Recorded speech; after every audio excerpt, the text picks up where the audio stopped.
Hello, and welcome. Tonight we're not just telling a story from the past, we're going to conduct a thought experiment, a journey into a world that could have been.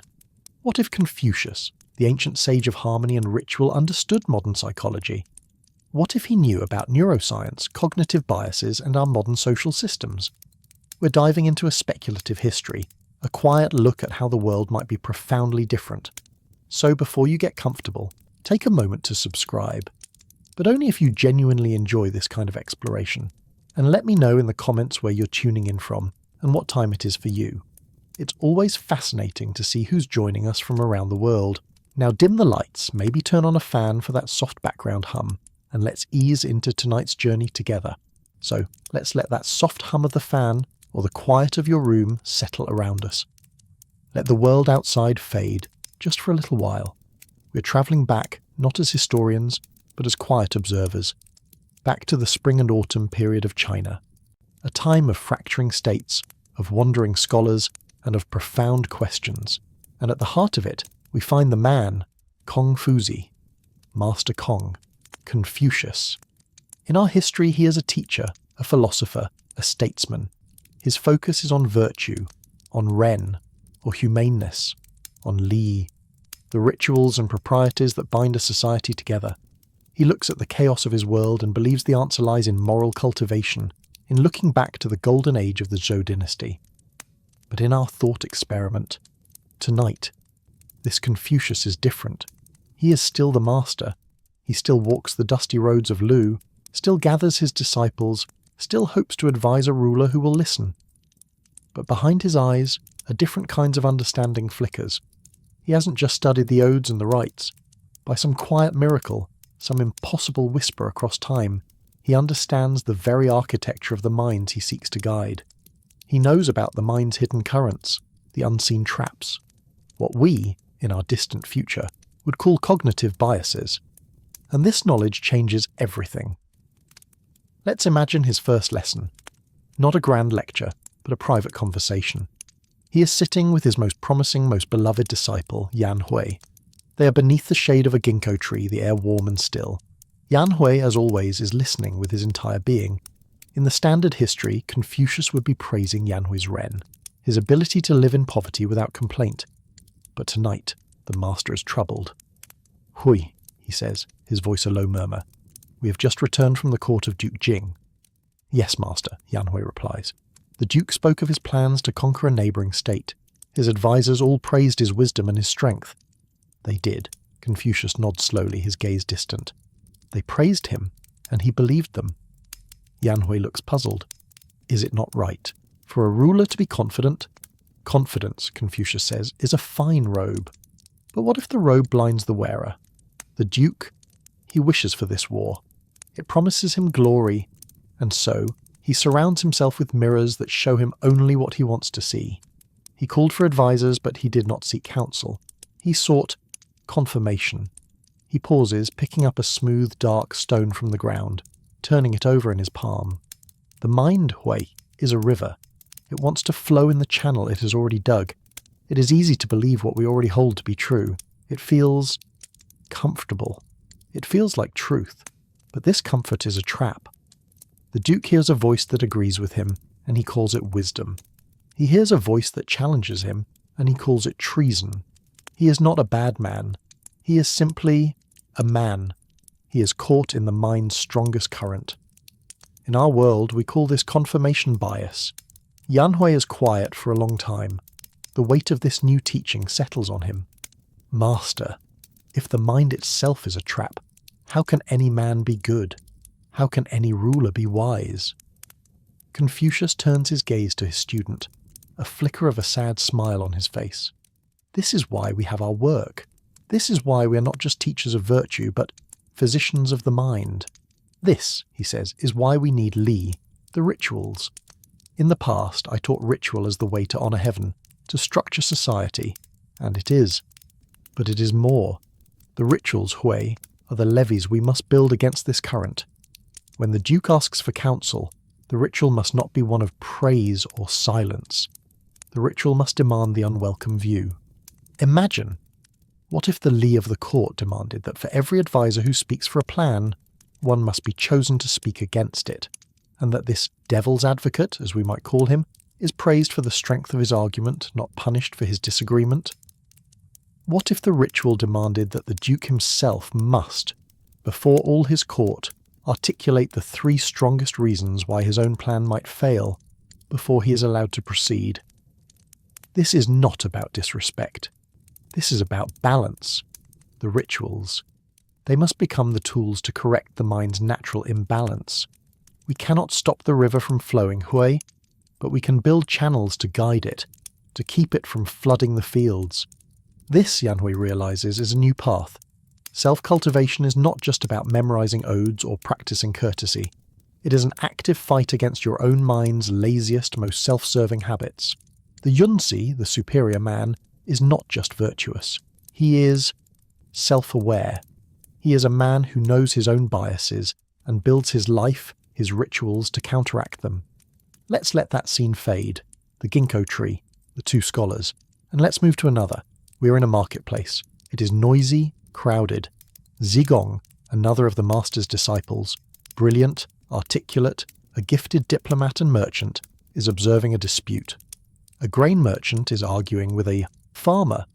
The farmer, his face creased with worry, protests that the merchant's scales are unjust. The merchant, loud and red-faced, proclaims his honesty to the crowd, pointing to his official weights. A guard arrives. He glances at the wealthy merchant. He glances at the poor farmer. He roughly shoves the farmer, telling him to move on and not cause trouble. "This man is a respected merchant," the guard says. "You're just a dirt poor farmer. It's obvious who is lying." Zigong, watching from the side, feels a flash of anger at the injustice. He sees the guard's simple, flawed calculation. Later, he recounts this to Confucius. "Master," Zigong says, "the guard did not even investigate. He saw a rich man and a poor man and attributed honesty to one and dishonesty to the other, based on nothing but their station." "Indeed," Confucius murmurs, stroking his beard. They are walking along a riverbank at dusk, the water a sheet of dark purple. "And you, Zigong?" the master asks softly. "What did you see?" "I saw a corrupt guard and a cheating merchant," Zigong says firmly. "Did you?"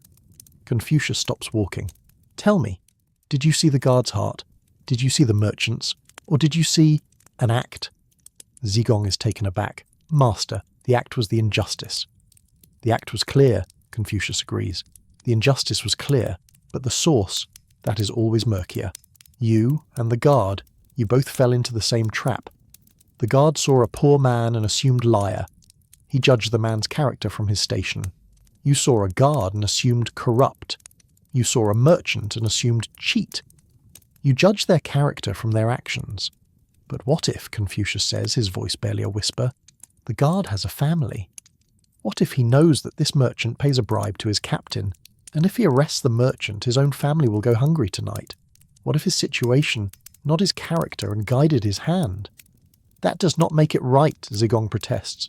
"No," says the master, "it does not make it right. It makes it human."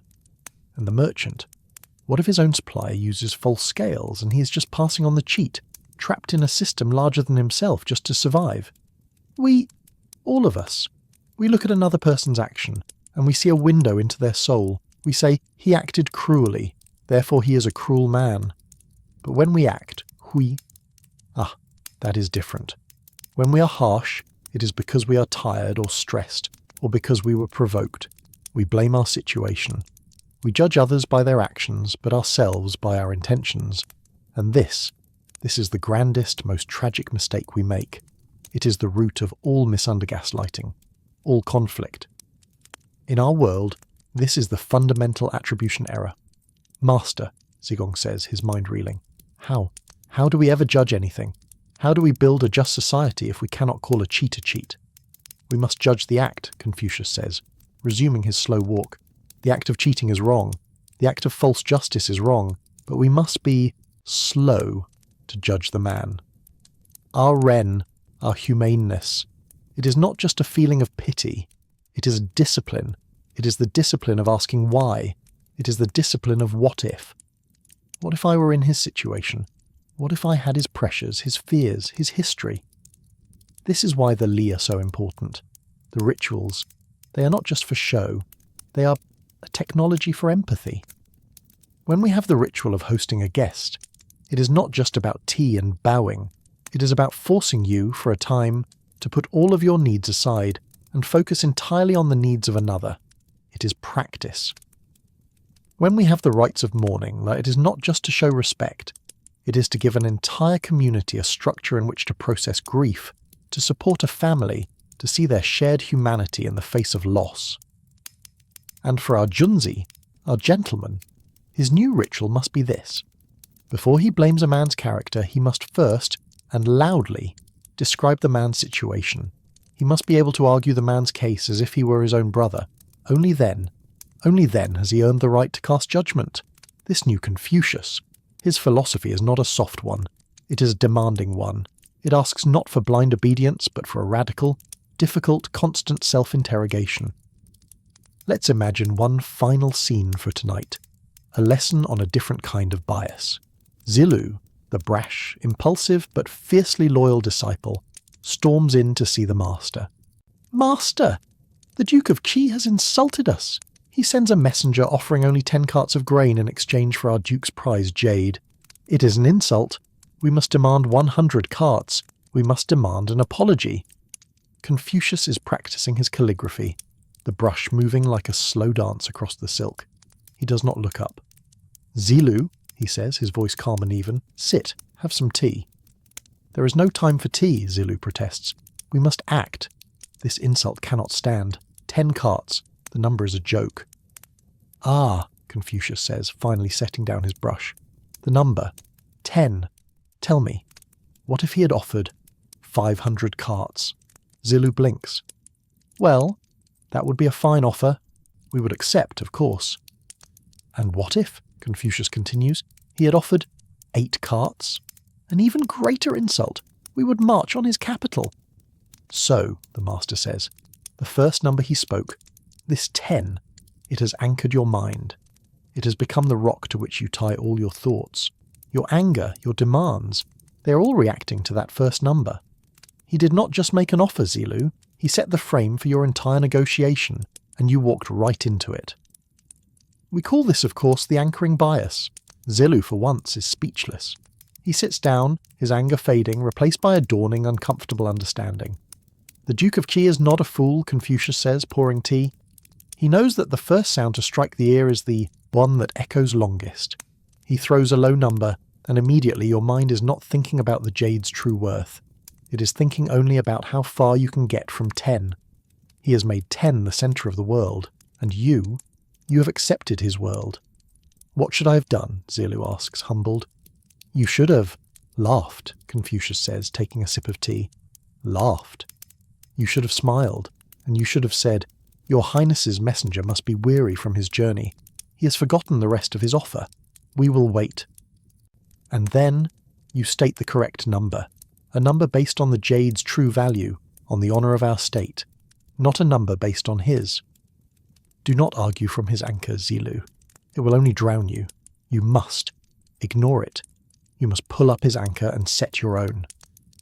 The Yunzi, the master concludes, is not swayed by the first voice. He is not anchored by another's numbers. He knows what is correct, what is Zheng, and he speaks from that place, always. And so, the lessons of this Confucius spread. His philosophy becomes a practical system, a kind of cognitive behavioural therapy for a nation. His Ren, his humaneness, is now a profound psychological challenge. It is the work of overcoming your own biases to truly see another person. His Li, his rituals, are no longer just about tradition. They are social technologies.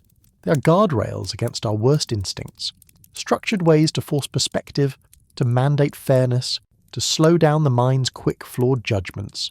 And his Junzi, the superior man, is not just one who knows the classics. He is one who practices mental hygiene. He is one who understands the flaws in his own thinking and dedicates his life to correcting them. A life of constant, quiet, self-aware cultivation. Imagine, just for a moment, what kind of world that Confucius might have built. A world where leaders are trained to spot their own confirmation bias. a world where justice systems are built on the understanding of the fundamental attribution error, a world where diplomacy and trade are conscious of the power of a simple anchor.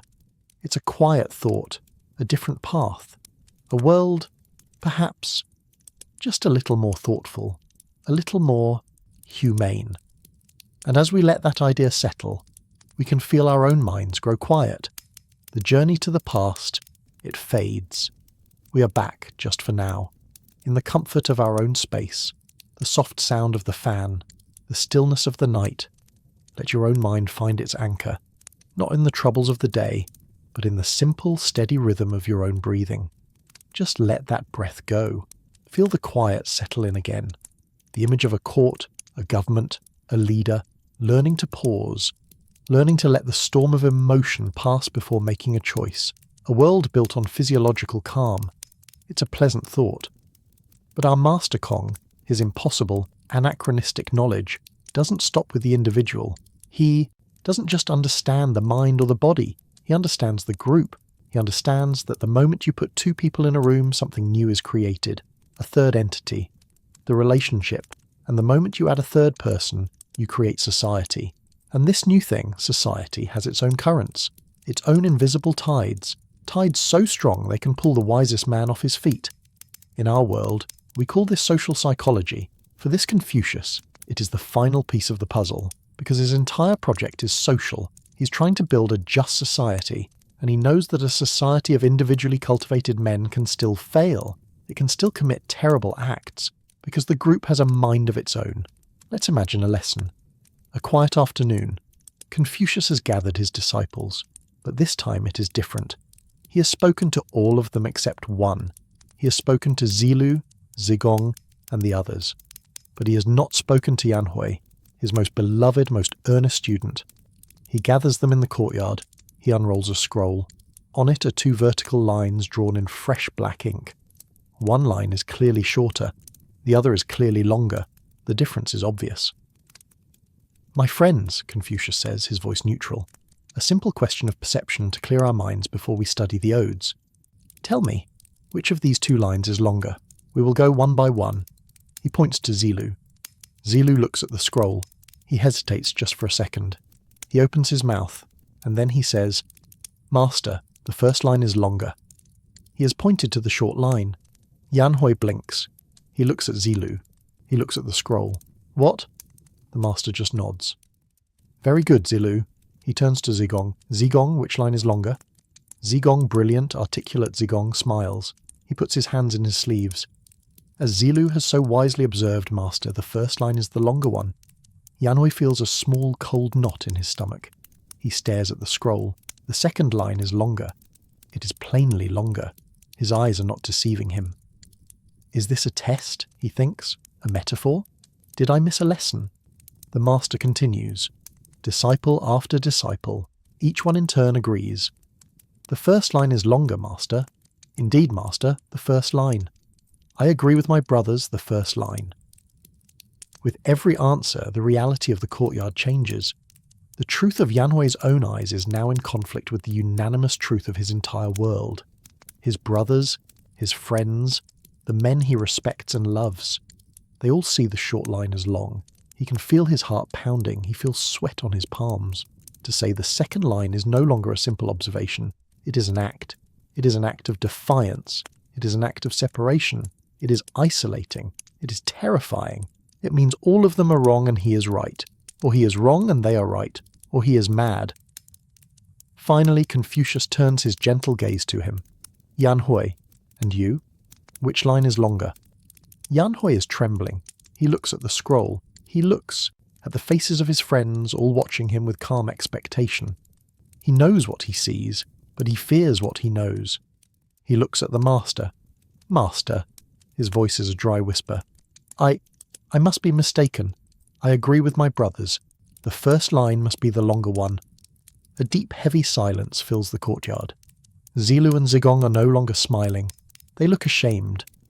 Confucius just looks at Yanhui for a long moment. Then he rolls up the scroll. "And so," he says softly, "we see the most dangerous force in the world. More dangerous than a tyrant's army. More dangerous than the fear in a panicked court. It is the quiet pressure of the group. It is the force that can make the best man I have ever known deny the truth of his own eyes. Yanhui looks at the ground, his face burning with shame. Master, No, Hui, Confucius says, his voice kind. Do not be ashamed. You have just learned. You have felt the tide. You did not fail a test of perception. You failed a test of courage. And that is because you are a good man. You love your brothers. You desire harmony. Hey, but what we have seen is that the desire for harmony can kill truth. This force, this is what allows a bad ruler to thrive. He does not need to convince everyone. He only needs to convince a few, and then this tide, this pressure, will do the rest of his work for him. People will silence themselves to stay with the group. They will see the short line and call it long. This is the power of conformity. Therefore, Confucius continues, our new Li, our new ritual, must fight this. Our Junzi, our superior man, must be more than humane. He must be more than calm. He must be brave. So, we will create the ritual of the one voice. In any council, in any group, if a decision is unanimous, we will stop. Unanimity is not strength. It is a warning. It means someone is silent. It means this tide is at work. We will stop, and we will not proceed until one person is chosen to argue against it. And we will honour that person. We will praise the dissenter, not for being right, but for the courage to see differently. We must build a society where saying the second line is longer is safe. Now let's fade from that courtyard. Let's imagine a different scene. A state council, a duke, a ruler, sits at the head of a room. He is a good man, not a tyrant, and he has surrounded himself with wise men, his most trusted advisors. They have worked together for years. They are a team. They are friends. Confucius is present, but only as a quiet observer invited out of respect. A problem is laid before them. A great flood has destroyed the crops in the western farmlands. A famine is coming. We must act, the Duke says. I propose we open the state granaries. We will distribute grain freely to all who are affected. It is a generous plan, a humane plan. The first advisor, a man of great reputation, nods. An excellent plan, Your Highness. It shows your ren, your humaneness. The people will praise you. The second advisor, the chief treasurer, speaks. A fine plan, Your Highness. The granaries are full, we can afford it. A third advisor, the general, adds, a wise plan. A starving populace is an unruly one. This will ensure stability. One by one, they all agree. Each man nods. The plan is good. The decision is made. There is a feeling of comfort, of unity, of shared purpose.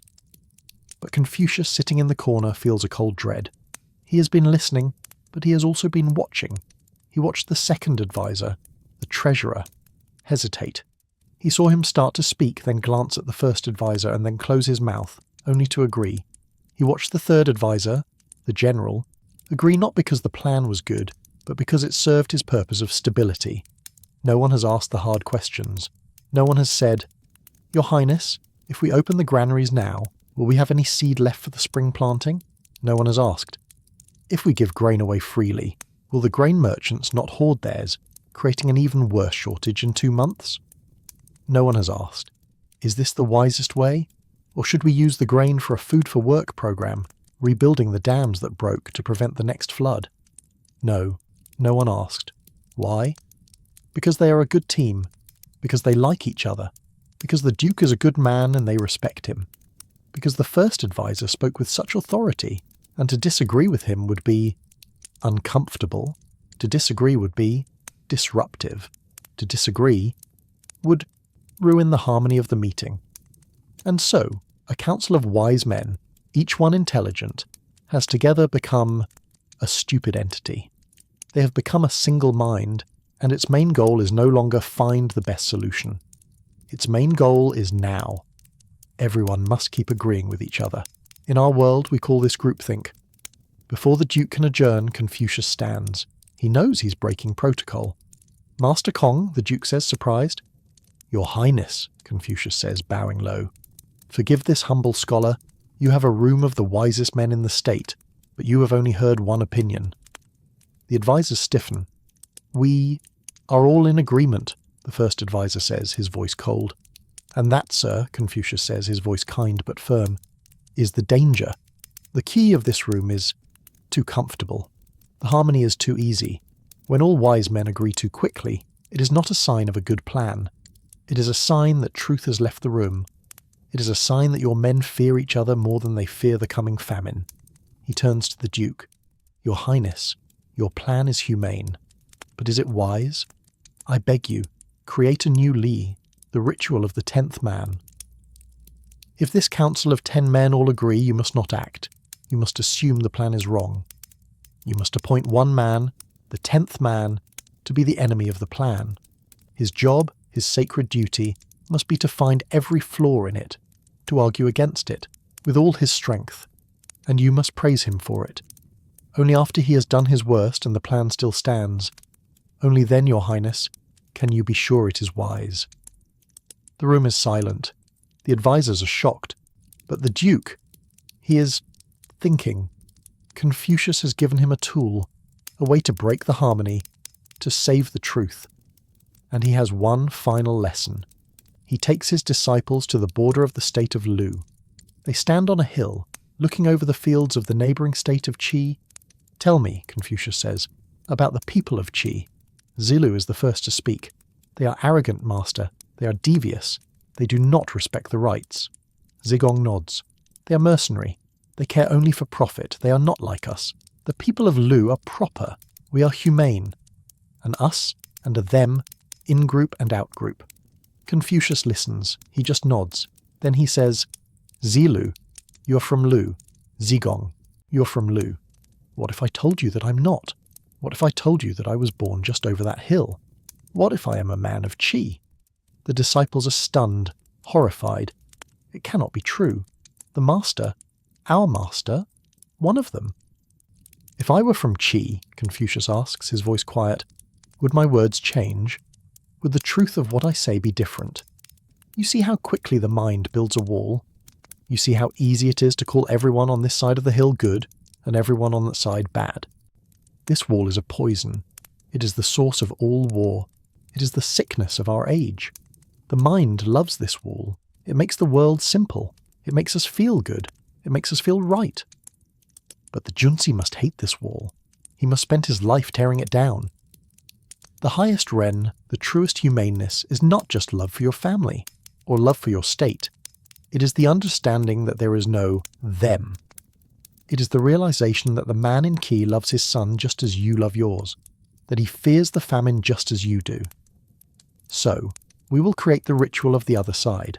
Before any man in our state can be a judge or a governor, he must live for 1 year in another state.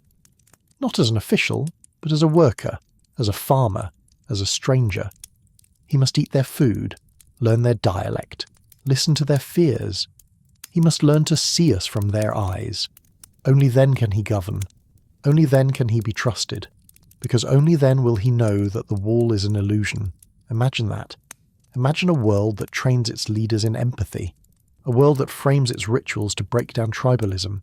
A world that understands that conformity and groupthink are dangers, and that structured dissent is a virtue. A world built on the deep understanding of social pressure. That is the final lesson of this Confucius. And as we let that thought settle, we can feel the group we are in right now, the quiet community of listeners, all around the world, all here together in this shared quiet, this shared thought, just being together. And that's a very good thing. Let that quiet feeling settle. The feeling of a world built on radical empathy, on the structured, courageous search for truth. Let the image of the council fade, the image of the disciples on the hill, and let us return, just once more, to the master himself. Because we have explored how this new Confucius, this upgraded sage, would redesign his philosophy to fight the flaws of the mind, the biases, the groupthink, the tribalism.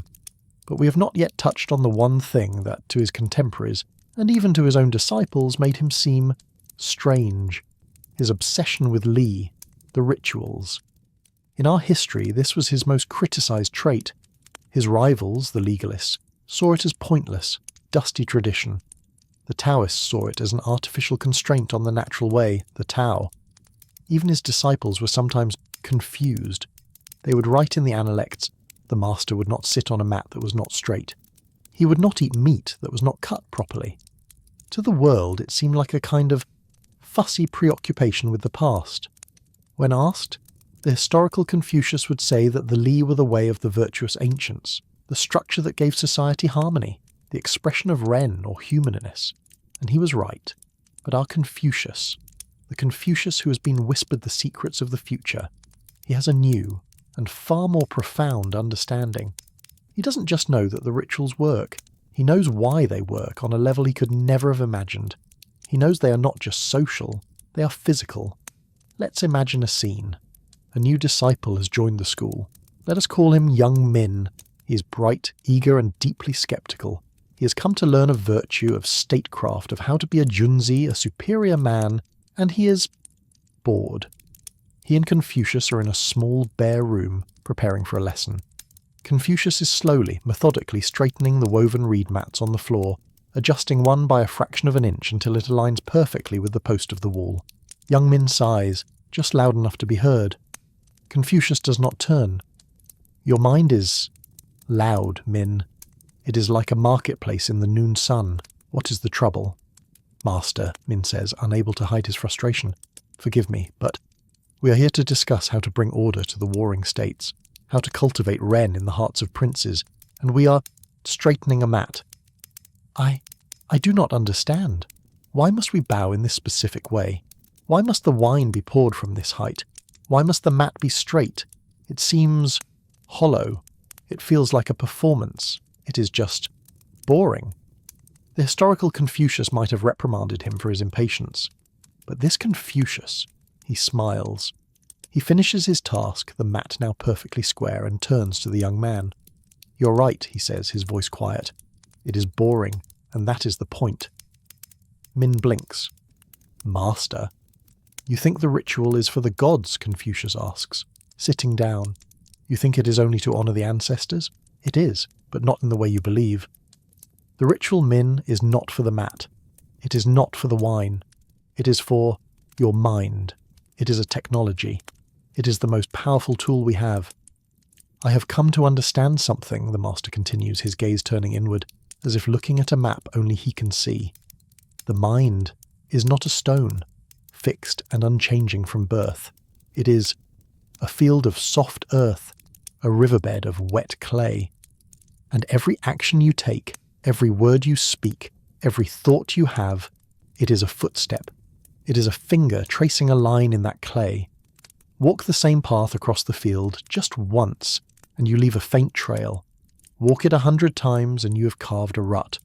Walk it 10,000 times, and you have dug a new road, a channel.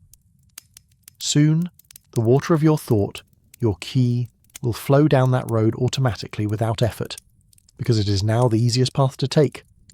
Min is listening, intrigued. This is not the dusty history he expected. When you feel a flash of anger at an insult, that is a path, Confucius says. When you feel a flash of patience, that is another. The path you walk most becomes who you are. In the distant, distant future, he murmurs, wise men will have a name for this. They will say, neurons that fire together, wire together. A strange phrase, but a powerful one. The parts of your mind you use become stronger. The connections, they grow thicker, like a rope. The parts you neglect, they wither, like an unused path overgrown with weeds. In our world, we call this neuroplasticity. And now, the master says, his eyes lighting up, now think of Li.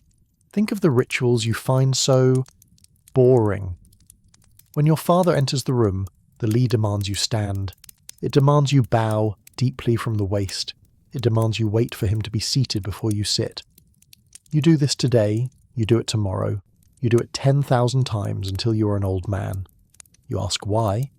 Because, Min, you're not just showing respect, you're training respect, you're walking the path. With every single bow, you're physically carving the road of respect into the clay of your mind. You're forcing the path of patience to fire, again and again and again. You're strengthening the connection between the idea of parent and the action of deference so strongly that the two become one. You're making respect automatic. You're making it reflexive. You are wiring it into your very self. Young Min is stunned. The rituals are not performance, they are practice. Exactly, Confucius says, as if reading his mind. The Tsake is a neurological training program. It is a gymnasium for the Yunzi's mind. You think the act of straightening your mat is boring. You are correct. It is wonderfully boring. Because that boring act is not about the mat. It is practice for the virtue of zheng, of correctness, of order. It is a small, easy victory for harmony over chaos. You do it with the mat, which does not fight back, so that one day you can do it with a court, with a state. The boring act of waiting in perfect stillness for the music to begin, it is practice for patience. The boring act of the complex rites of music, of knowing when to play your flute and when to be silent, it is practice for hei, for harmony, for learning how your small part fits into the glorious whole. The boring act of the rites of hosting a guest, it is practice for empathy. The boring rites of mourning, they are practice for processing grief in a way that binds the community together, rather than isolating the individual. He leans forward. Min, you cannot just decide to be brave in a battle. You cannot just decide to be patient in a crisis. You cannot just decide to be wise in a moment of panic. That is a fool's hope. By then it is too late. The ruts are too deep. The mind will flow down the paths it has already built, the paths of anger, of fear, of impulse. The Yunzi, the superior man, knows this, so he uses the Li. He uses these boring rituals every single day to dig new channels, to build the roads of virtue before he needs them, so that when the crisis comes, when the insult is thrown, when the panic rises, his mind, without thinking, flows down the path of patience, the path of respect, the path of harmony, not because he decides to, but because it is the widest, deepest, most well-worn road in his mind. It is for him the path of least resistance. This is the upgraded Confucius. He is not just a philosopher of morality, he is a neuro-architect. He is thrilled. The system he felt was right, the system given by the ancients. He now understands why it was right. It wasn't just a social system, it was a biological one. It was the most sophisticated technology for physically rewiring the human brain to prefer virtue. He sees his rituals not as dusty relics, but as a living, breathing, practical set of tools for self-cultivation. And with this new understanding, he knows he can train his disciples not just to act good, but to, quite literally, become good from the inside out, one boring, repetitive and neuroplastic ritual at a time. Let that last thought settle, the image of a sage not as a dusty relic, but as a neuro-architect, building a better human mind through the quiet, boring technology of ritual. We can feel the soft hum of the fan, the stillness of the room, and we can let our minds drift back to that warm afternoon in the state of Lu. Because this upgraded Confucius has a new understanding of the individual mind, of the group mind, and of the physical brain. But his entire philosophy, the very bedrock of his new world, rests on one single, powerful idea, the idea of Xiào, filial piety.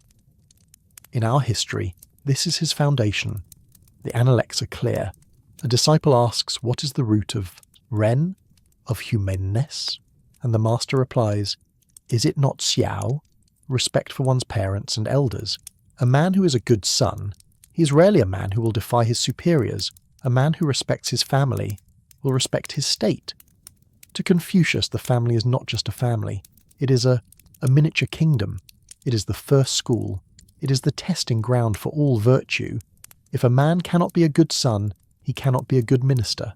If a man cannot manage a household, he cannot manage a state. The family is the root, the state is the branch, the kingdom is the fruit.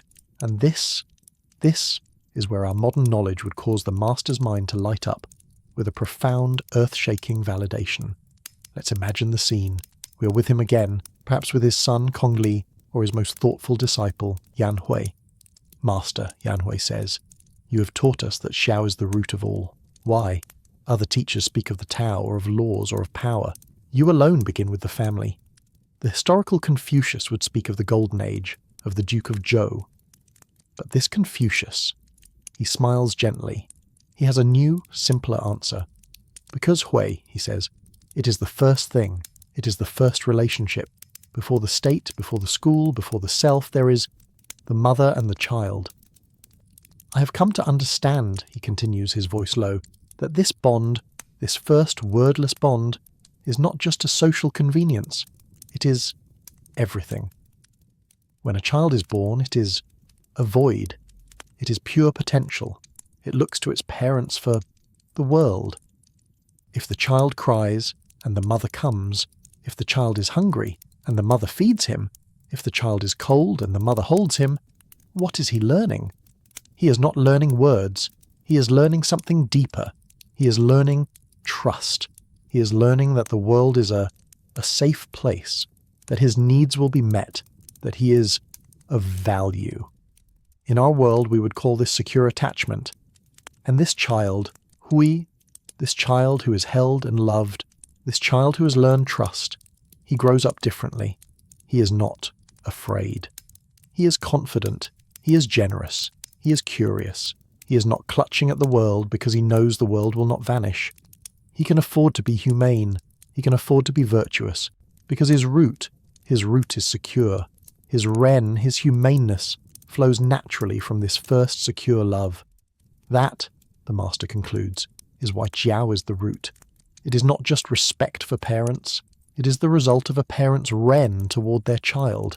It is a virtuous cycle. He would be thrilled. Our modern psychology would prove his intuition. The parent-child bond is, in fact, the blueprint for all future relationships. The way we are loved in that first year, it builds the foundation for our ability to trust, to love, to be a wunzi. But then, there must be a what-if. There must be a contradiction. Yan Hui, ever thoughtful, ever brave, sits with this, and he sees a shadow. But master, Yan Hui asks, his voice hesitant, what if the parent is not virtuous? What if the father is cruel? What if the mother is on cold? What if the root is poisoned? What is the duty of the son then? Does it demand he respect a man who is not respectable? Does it demand he obey an order that is not righteous? And here, the entire project of our modern Confucius hangs in the balance. Because in our history, this is the dark side of his philosophy. This is the part that was seized upon by others. This is the part that led to problems. This upgraded Confucius, he knows this. He has seen the dark potential of his own ideas. He knows that if Xiào is demanded as absolute blind obedience, it creates a world of horrors. He can see it. A future where piety means a son cannot question a cruel father, where a wife cannot flee a brutal husband, where a minister cannot speak against a foolish and destructive ruler. He sees that his 5 relationships, parent and child, husband and wife, elder and younger, ruler and subject, friend and friend, can be twisted. They can become cages. He sees how this idea, this beautiful idea of family loyalty, thus can curdle. He sees a world of nepotism, a world where his upgraded governor, the one who lived for a year in another state, is now forced to make a choice. A vital position opens, a brilliant qualified stranger applies, and his own incompetent lazy cousin applies. What does Xiào demand? It demands he choose his cousin. It demands he put family loyalty above merit, above the good of the state. He has created a system that demands corruption. He also sees the psychological cost. He sees a world where the role, the good son, the obedient wife, the loyal subject, becomes more important than the person. He sees a world where individuals are crushed under the weight of expectation, a world where the greatest sin is not, I did something wrong, what we call guilt, but a world where the greatest sin is, I have embarrassed my family, I have brought shame, a world where identity is not internal but external, a shame culture. This is the dark path his philosophy could take, and in our history in many ways it did. But this Confucius, he has seen the future. He has seen the flaw in his own code, and he must fix it. Hui, he says, his voice heavy. You have found the wound. You have found the sickness that can kill the root. You are right. If Xiào is only obedience, it is a weapon. It is not a virtue. He stands and walks to his writing table. We must upgrade the relationships. We must make them safer. The rituals must protect the individual, not just the role. Yes, the son must respect the father, but the father must first be rein. He must be humane. Humaneness is the prerequisite for piety. A father who is cruel, he has broken the bond, he has abdicated his role. He is just a man, and a man can be wrong. This is a revolution. The 5 relationships, he says, are not one-way streets. They are reciprocal. They are a shared dance. And Ren, humaneness, that is the music. If the father stops playing the music, the son cannot be expected to dance. Therefore, true filial piety, the highest form of Xiào, is not blind obedience. It must include the duty, the sacred duty, to remonstrate, to gently, respectfully and privately correct a parent or a ruler who is acting without virtue. This was a minor thread in his original thought. Now, it must become a central pillar. But how, Master? Yanhui asks. To correct one's father is terrifying. It is to risk his wrath. It is to bring shame. Because, Confucius says, we do it wrong. We do it with anger, or we do it in public. We shame them, and a shamed man cannot learn. He can only defend. No, we must create a new li, a new ritual, the ritual of loving remonstrance. When a son sees his father act without virtue, he does not speak. He waits. He waits for a private, quiet moment. He brings his father tea, and then he speaks, but he does not accuse.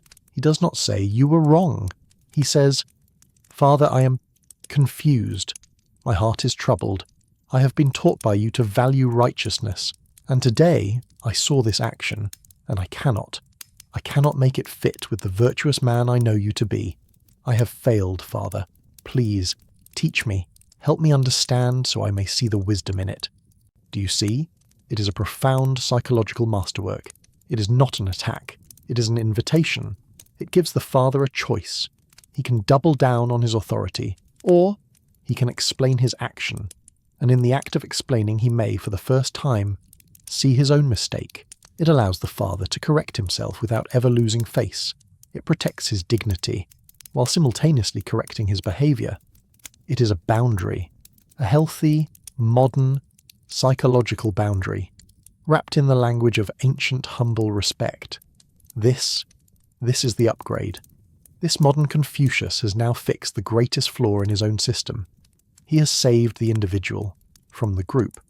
He has made it clear that Ren, humanness, is the highest law, and that any relationship, even that of father and son or ruler and subject, that violates humanness, is no longer sacred.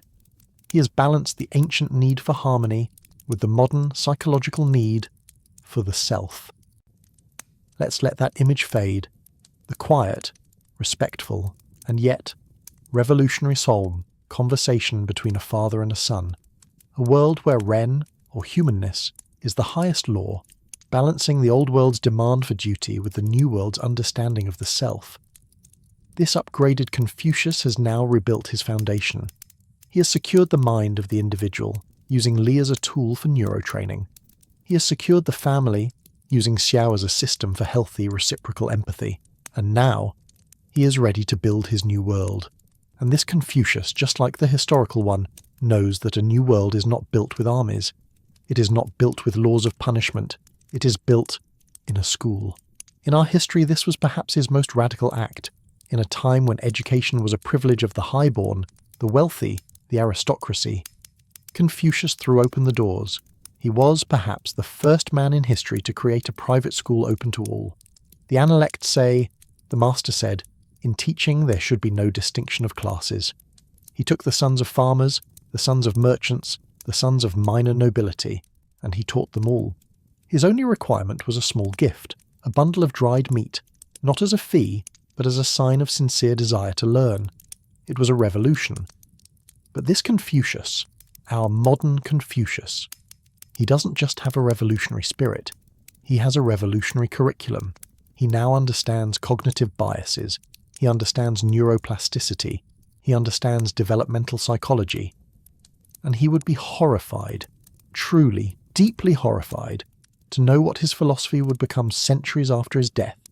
He would be sickened to see his analects, his living, breathing, challenging conversations, turned into a list of dead phrases for an imperial examination. He would hate the boring rote memorization that his system became, the endless, mindless copying of texts, the focus on what to think, not how to think. Why? Because that kind of education doesn't create a Yunzi, a superior man. It creates conformists. It creates obedient subjects. It creates a nation of Yanhuis, all staring at the short line and calling it long, because the pressure of the state, the pressure of the test, demands it. It is the perfect system for a tyrant. And this Confucius, he knows this. He has seen the danger of groupthink. He has seen the terror of conformity. And so, he must design a new school. A school that builds defences against these things. Let's imagine a scene. We're in his small schoolyard. It is not grand. It's just a courtyard, shaded by an apricot tree. A group of new students are there, and they are confused. In every other school in the state of Lu, a teacher, a master, would stand at the front. He would unroll a scroll, perhaps the Book of Odes, and he would read. And the students, they would write, they would copy, and they would memorize. The master's job is to transmit the ancient knowledge. The student's job is to receive it, unchanged. But Confucius, he is not reading. He is sitting, and he has asked a question. Zilu, he says to his brash, loyal student, a man, a duke, has two advisers. One is brilliant, righteous, but difficult. He argues, he is proud. The other is mediocre. He is agreeable. He is loyal. He is just comfortable. The duke must choose one to be his chief minister. Which one should he choose? Zilu, a man of action, doesn't hesitate. Master, this is easy. He must choose the brilliant one. Virtue and talent are all that matter. A junzi must have the best man at his side, even if he is difficult. Confucius nods. A fine answer, Zilu. You have chosen talent. He then turns to another disciple, Yanhui. And you? What say you? Yanhui, ever thoughtful, hesitates. Master, I disagree with my brother. A state is not a debating society. It is a body. It must have harmony, hey? The brilliant man, if he is difficult, if he is proud, he will create disharmony. He will sow discord. The comfortable man, if he is loyal, he will create a court that works together, a court that is united. Surely, Yanhui concludes, harmony is the greater good. I would choose the loyal, comfortable man. Confucius smiles. A fine answer, Hui. You have chosen harmony. The new students are watching this, perplexed. The master has just received two completely opposite answers, and he has called them both fine. He has not told them who is right. One of the new students, young Min, raises a hand. Master, forgive me, but which answer is the correct one? Which one is the truth? And Confucius gives him the answer that defines this new school. He leans forward. Ah, a wonderful question, Min, and it leads to a better one. Tell me, is it possible that a man can be so brilliant, his argument so righteous, that his difficulty is the only thing that can save a state from its own comfortable groupthink? He then turns to Yanhui. And you, Hui, is it possible that a court can be so harmonious, so agreeable, so united, that it becomes blind, that it agrees its way right off a cliff? He has not answered the question. He has returned it. This is his new method. The method our history calls Socratic, but which was his all along. He is not teaching answers. He is teaching questions. Because this upgraded Confucius knows that a mind trained in memorization is fragile. It is a house of cards. The first new idea, the first anchor, the first demagogue, will blow it over. But a mind trained in questions, a mind trained to interrogate its own biases, to see the other side, to question the comfortable harmony, that mind is a fortress. This school is not a factory for scholars. It is a cognitive gymnasium. It is a dojo for the mind, a place to practice fighting your own laziest, most comfortable, and most dangerous instincts. And this Socratic, questioning, anti-bias training is only the first layer of his new school. The second is even more radical. This modern Confucius doesn't just understand the general flaws of the mind, he understands specific minds, he understands psychology. In our history, this is one of the most baffling and beautiful parts of the Analects. The master, he gives different answers to different students for the very same question. A disciple asks, "Master, what is rein?" To one he says, "To love others." To another, "To overcome the self and return to Li." To a third, "To be slow in speech." A disciple asks, "Should I immediately do a good thing when I hear of it?" He turns to the impulsive Zilu. "No, you must consult your father and elder brothers first." The very next day, the thoughtful, hesitant Ran Qiu asks the same question, and Confucius says, "Yes, you must immediately do it." The other disciples are, of course, completely confused. "Master," they ask, "why did you give two different answers?" And the historical Confucius gives a simple, brilliant reply. "Ran Qiu is slow and reserved, so I pushed him forward. Zilu has the energy of two men, so I held him back. He was, instinctively, a master psychologist. But our Confucius, our upgraded master, he doesn't just have the instinct, he has the science. He looks at his disciples and he sees more than just students. He sees profiles. He sees Zilu, his beloved, brash, loyal Zilu, and he sees what we would call a high extroversion, high neuroticism personality. Zilu is driven by emotion, by impulse, by a powerful need for action. He is all accelerator and no brakes. And so, his entire curriculum for Zilu is boring. It is deliberately boring. "Zilu," he says, "your lesson for today is not to debate. It is to practice the Li of the tea ceremony. For 6 hours, I want you to learn to pour a cup of tea perfectly. I want you to learn to wait for the water to boil. I want you to learn stillness." Zilu, of course, hates this. "Master, this is a waste. I am a warrior, a future statesman. Let me do something." "No," Confucius says, his voice kind but immovable. "You must learn to not do. You're a strong river, Zilu, but you flood your banks. Your Ren, your humaneness, is trapped under your impulse. So you will practice this boring ritual. You will use the Li as a technology to build the neural pathways of patience. You are a man who needs breaks. So this school will be your breaks. This is your path to becoming a Junzi." He is, in effect, prescribing meditation and mindfulness, disguised as ritual, to treat Zilu's specific psychological profile. Then he turns to Yan Hui, his beloved Yan Hui, the man who is all breaks.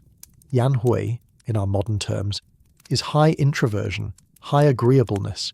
He is thoughtful, empathetic, and too reserved. He will sit in poverty without complaint, but he will also sit in the face of injustice, because he does not want to offend. He is the man who will see the short line and call it long, just to maintain the harmony. And so, his curriculum is the opposite of Zilu's. "Hui," the master says, "your lesson today is uncomfortable. You're going to the marketplace. You're going to find the magistrate who's collecting an unjust tax from the farmers. And you're going to remonstrate with him." Yan Hui turns pale.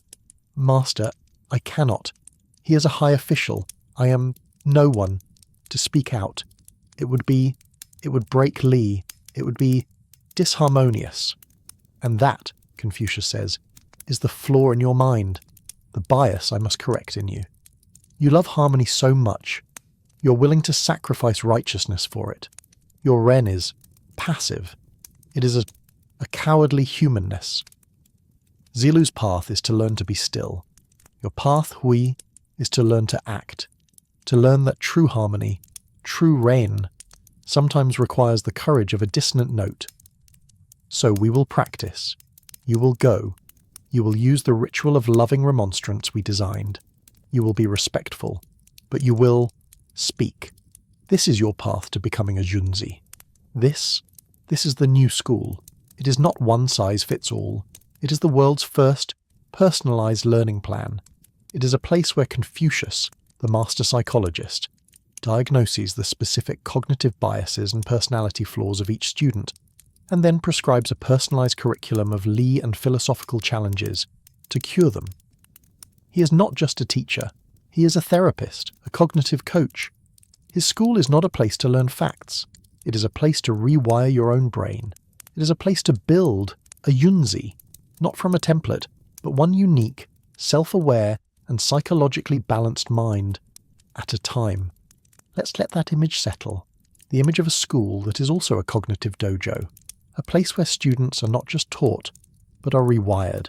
A place where Confucius, the master psychologist, builds his Junzi from the inside out. For centuries, in this speculative history, this new philosophy, this upgraded Confucianism, it works. It builds a state that is not only harmonious, but resilient. It is resilient to cognitive bias. It is resilient to groupthink. It is resilient to the us versus them tribalism that tears other states apart. This new Confucius, armed with modern psychology, has built a system for the ages. And then, after millennia, something new arrives. A force so strange, so vast, and so inhuman that it threatens to shatter his entire world. Let's imagine our master, our modern Confucius, is brought forward in time. He is no longer in the dusty courtyard in Lu. Now, with us. And we're going to show him the internet. We're going to sit this ancient, upgraded sage, a man who believes in Ren and Li, a man who believes in the discipline of empathy, and we're going to hand him a smartphone and show him social media. What would he see? Let's imagine him. He is sitting, his face calm as he scrolls through a feed. He is not horrified in the way we would be. He is not shocked by the speed, or the images, or the technology. He is horrified on a philosophical level, on a psychological level. He's watching a system that to him looks like a disease, a plague of the mind. He sees a man with no name, a user, write something vicious, something cruel and full of hate, directed at a complete stranger. And the master's first diagnostic question is, where is the Li? Where, he would ask, his voice quiet, is the ritual? In my world, he would say, if you wish to criticize a man, you must first see him. You must stand before him. You must exist in the same physical space. You must see the look in his eyes. You must feel the humaneness, the Ren of the encounter. The Li, the ritual of a face-to-face disagreement, forces a kind of empathy. It slows you down. It holds you accountable. But this, he gestures to the screen, this is disembodied. This is anonymity. This is a world where a man can shout with no face. He can throw a stone and remain invisible. This is not a forum. This is a coward's paradise. It is a technology that strips away all accountability, and with it, all Ren. He would see it as a world designed to celebrate the opposite of his virtues. He keeps scrolling. He sees the shaming. He sees a person, a young woman, who has made a mistake, a minor human error. And he sees thousands, tens of thousands, of complete strangers descending upon her. He sees them judging her character from a single act. He sees them engaging, on a mass, industrial scale, in the fundamental attribution error. He sees them enjoying her destruction, and he would be sickened. In my world, he would say, if a man or a woman has erred, it is the duty of the Shunzi to remonstrate. And the ritual of remonstrance is private. It is respectful. It is loving. It is designed to save the person, to correct the behaviour while protecting the face. But this is not remonstrance. This is public spectacle. This is a digital stoning. It is a tool for glee. It is a world that has taken shame, the thing I sought to avoid, and turned it into entertainment. You have weaponized disharmony. He keeps scrolling. He sees the likes, the followers, the profits. He sees a man who is praised not for his virtue but for his outrage. He sees a man who is famous not for his Ren but for his ability to attract attention. And he would say, this is a system that rewards the very thing I despised. It rewards the loud, the impulsive, the Zilu in all of us. It is a system that incentivizes vice. It pays for anger. It gives profit for division. This, he would conclude, is a world designed by legalists. It is a world of pure, calculated, profit-driven control. It is the opposite of a humane society. And then he would see the worst part. He would see the algorithms. He, the master psychologist, would instantly see what it is doing to our minds. You do not see the world, he would say, his eyes filled with a new kind of dread. You think you do. But you do not. This machine knows you. It knows your biases. It knows you have confirmation bias. It knows it feels good to have your own beliefs repeated back to you. So it feeds you only what you already believe. It builds a wall around your mind. It surrounds you with mirrors, just like the foolish Duke Jing. It automates ignorance. It knows you have in-group, out-group bias. It knows it feels good to be part of us and to hate them, so it finds them. It hunts for the most outrageous, most anger-inducing examples of them, and it shoves them in your face. It forces tribalism. It manufactures hate. It is a confirmation bias machine designed to feed your in-group bias, all for profit. It is a decivilizing engine. It is a dehumanizing technology. It is designed, physically designed, to undo all of my work.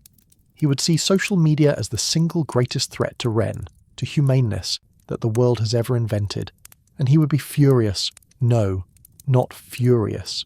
That is Zilu's path. He would be saddened. And then he would get to work. Because this is our Confucius. He is not a victim. He is a designer. He is a physician of the mind.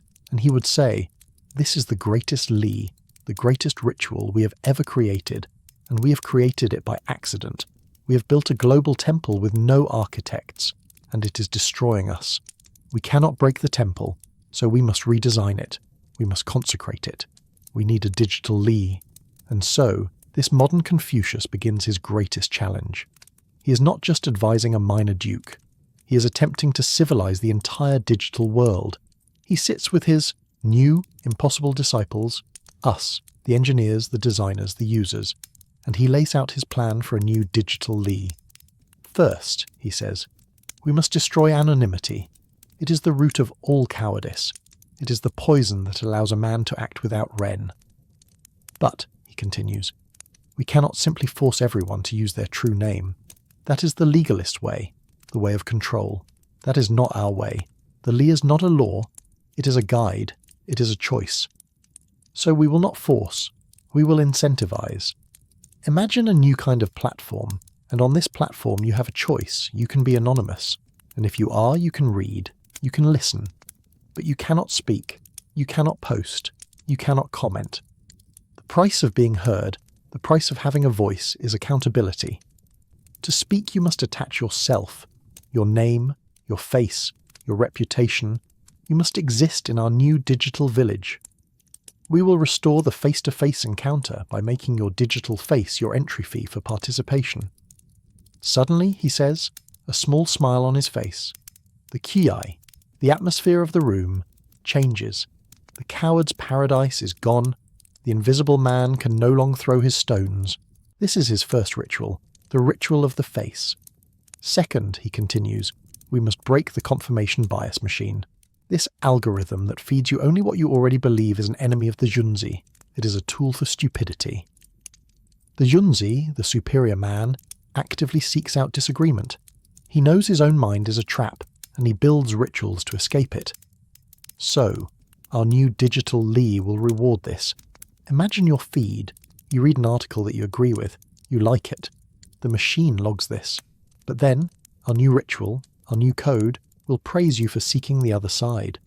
A small box will appear. You have read an argument for this. A Junzi also seeks the strongest argument against it. Here it is. And if you read that opposing view, if you engage with the ritual of the other side, the system rewards you. It gives you status. It gives you a digital badge of wisdom, of open-mindedness. We will gamify wisdom. We will incentivize self-correction. We will change the goal of the machine, not profit, not engagement. The new goal will be balance. He is in effect turning the algorithm from an engine of confirmation bias into a tool for mandated dissent. Finally, he says, his voice growing heavy, we must stop the public shaming. We must dismantle the groupthink and conformity that allows a digital mob to destroy a person. This is the most difficult. So we will build a new Li for disagreement. You see a post, it makes you angry. You feel the impulse, the Zilu in your heart. You wish to strike. But in our new system, when you write your angry reply, the machine waits. It holds your reply for 1 hour. It imposes a pause. It forces stillness. And it asks you a question. It initiates the ritual of loving remonstrance. It asks, The person you are speaking to is a person. You are judging their character from their act. This is the fundamental attribution error. Try again. Rephrase your disagreement as if you were speaking to your own father. Rephrase it respectfully. Rephrase it to save face, not to take it. And it will reward you for editing, for softening your tone. It will reward Ren. It is a Lee of forced patience, a technology for empathy. He has, in effect, designed a humane internet, a Confucian internet, one built not on impulse, but on reflection, not on anonymity, but on accountability, not on outrage, but on Ren. It is a beautiful, quiet system. But as our modern Confucius designs this beautiful, utopian Lee, he knows something. He, a man who has studied the human mind, knows that Lee, a voluntary ritual, is only one path. There is another. The path of the legalists. The path of Fa, of law, of punishment and control. And this is where his impossible knowledge becomes a terror. He looks at this new technology, this artificial intelligence. He has just designed it as a gentle guide, a teacher, a coach for virtue. But he can see the other path. He can see the legalist's dream. What if a ruler, a tyrant, got control of this machine? He would not ask you to use your real name. He would demand it. He would not reward you for reading the other side. He would punish you for even looking for it. He would use this AI to watch everyone, not just in public, but in private. He would train the machine to listen to your conversations in your home. He would train it to look for disharmony, to find the dissenters, to punish the one voice that dares to call the short line long. He would automate tyranny. He would build a digital prison where the AI is the warden, a world where every citizen is ranked, not by their Ren, not by their virtue, but by their obedience, by their conformity, a social credit system, the ultimate legalist state. And this is the true nightmare of our modern Confucius. He now understands that the same psychological tools he uses to liberate the human mind can be used to perfectly enslave it. The same technology, the same understanding of bias, of social pressure. In his hands, it is a tool for enlightenment. In the hands of his rivals, it is the most perfect weapon of control ever invented. And so, his new modern challenge is terrifying.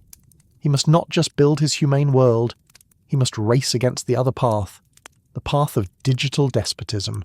He must build his Junzi, his superior man, fast enough to resist the perfect machine. Let's let that final, chilling thought settle. The image of two futures warring for the soul of humanity. One, a world of Ren guided by a humane AI. The other, a perfect digital prison built by legalists. This is the great challenge our modern Confucius must face. He must build a Junzi, a superior person, strong enough to resist the perfect machine.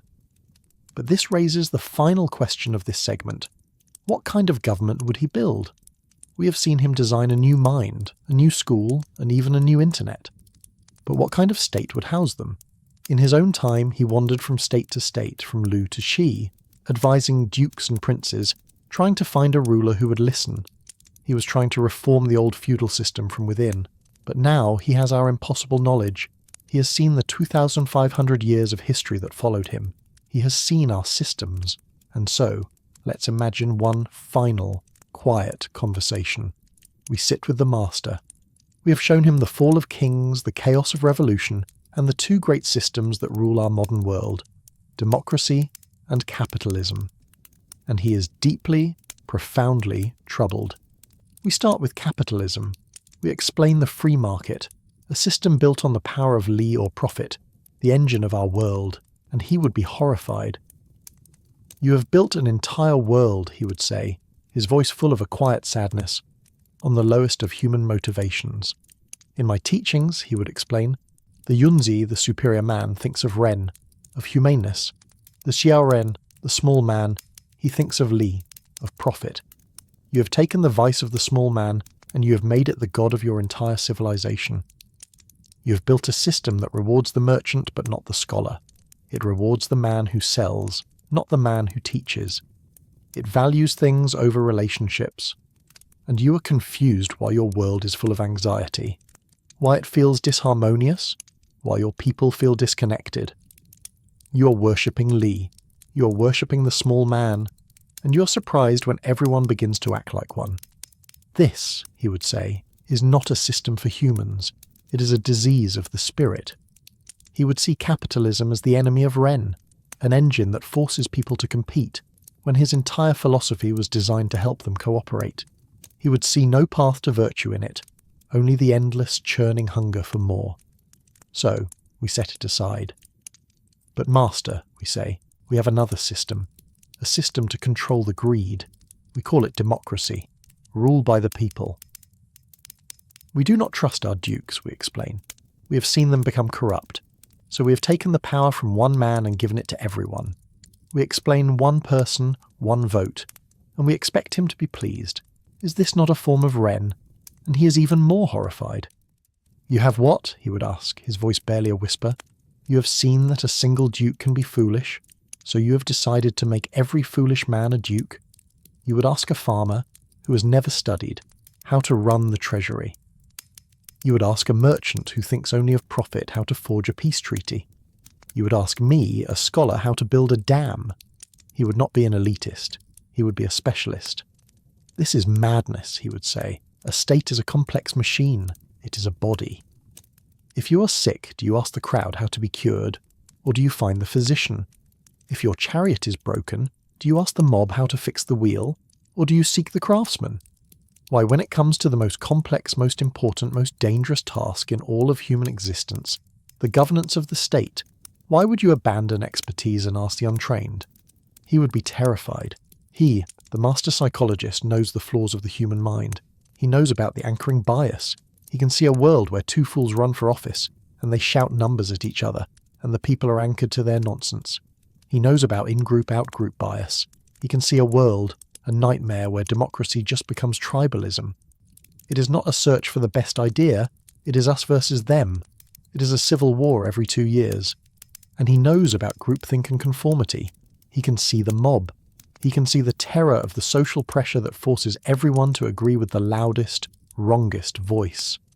No, he would say, standing up. This democracy is not rule by the people. It is rule by the biases of the people. It is chaos given a throne. It is the legalist's dream dressed in a scholar's robe, because it relies on impulse and emotion, and fear. It is Zilu ruling the world. He would reject it. Utterly. Capitalism is the rule of Li profit. Democracy is the rule of Chong, the mob. Neither is the rule of Ren. So let's let that idea settle. The quiet horror of our modern Confucius as he looks at our two great systems. He sees capitalism as the rule of profit. He sees democracy as the rule of the mob. Neither, in his eyes, is a system designed to cultivate Ren or humanness. Neither is a path to the virtuous state. He stands before us, this sage who has seen our future, and he has rejected it all. Then what, Master, we ask? What is the alternative, if we cannot trust a single duke, and we cannot trust the mob who is left to rule? And this is the moment. This is where our modern Confucius builds his new, radical and boring form of government. He turns to us, his gaze clear. You are asking the wrong question, he says. You ask who should rule. I ask how we should choose the ruler. The flaw in your old world, he says, is that power is given by birth. A foolish prince is born, and he rules. This is a gamble. It is stupid. The flaw in your new world, he continues, is that power is given by popularity. A man who is a master of anchoring, a man who is a master of tribalism, he wins the vote. This is also stupid. In all this time, have you not learned? Power should not be inherited. It should not be won. Power must be earned. He is, of course, a man of merit.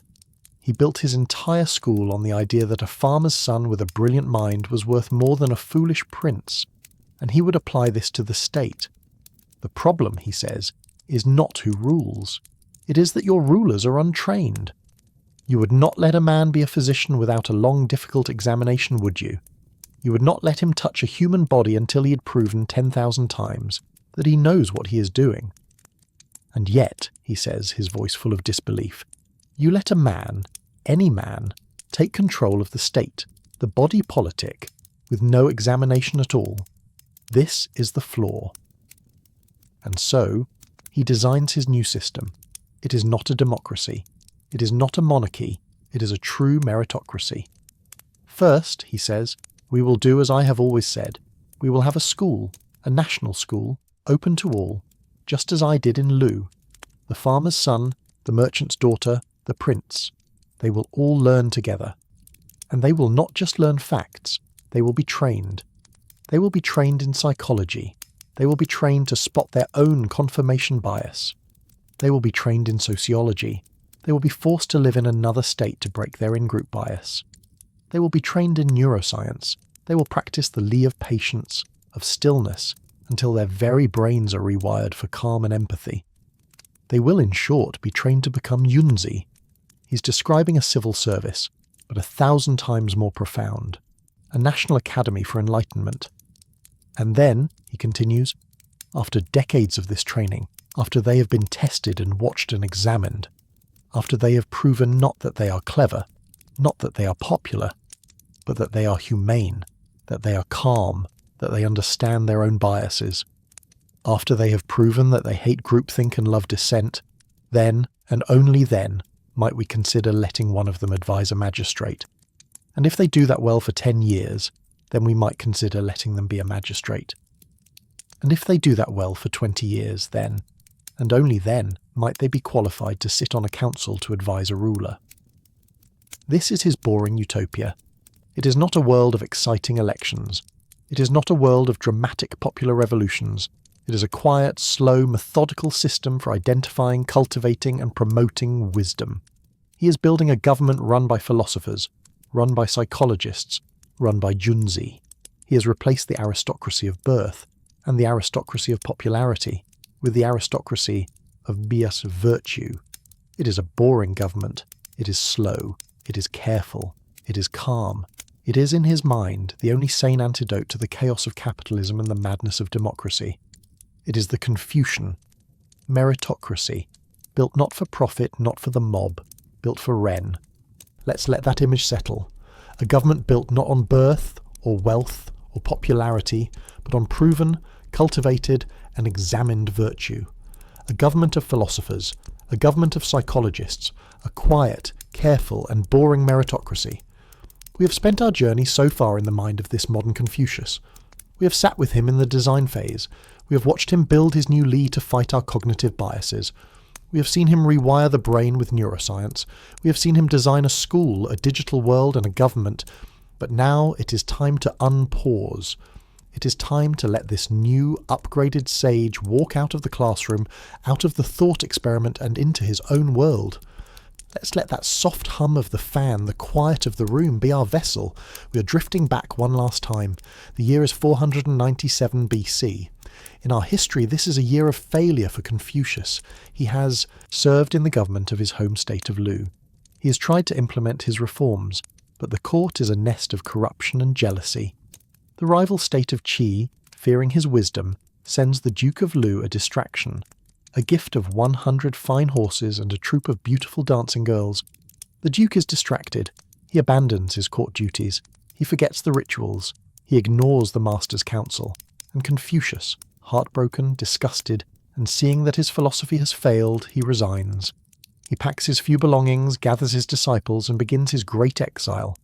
A 14-year, desperate, dusty, and ultimately failed journey, wandering from state to state, begging for a ruler who will listen. He will die believing he was a failure. That is our history. But in this history, our modern Confucius is different. He's not just a moralist, he is a master psychologist. Let's imagine the scene. The court of Lu. The rival state of Qi sends the same gift. The horses arrive. The dancing girls arrive. The court is distracted. The Duke is captivated. The old Confucius would have lectured the Duke. He would have shamed him, spoken of the ancient virtues, of his duty, and he would have been ignored. But this Confucius, he knows why the Duke is distracted. He understands the anchoring bias.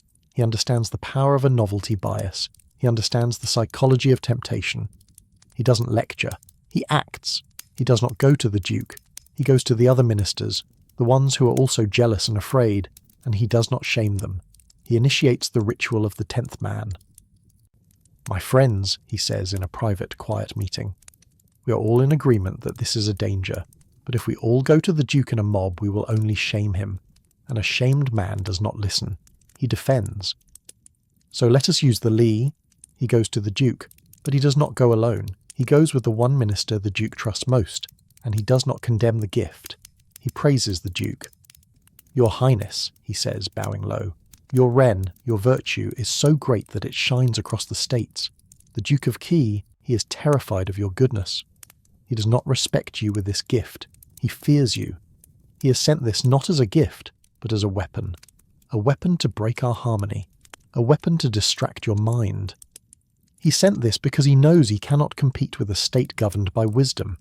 He is not shaming the Duke. He is reframing the entire event. He has turned the distraction into an insult. He has turned the temptation into a threat.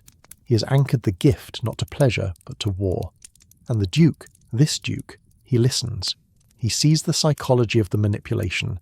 He sees that he is being played. He thanks the Duke of Qi's messengers, and he sends the gift back. He rejects the distraction.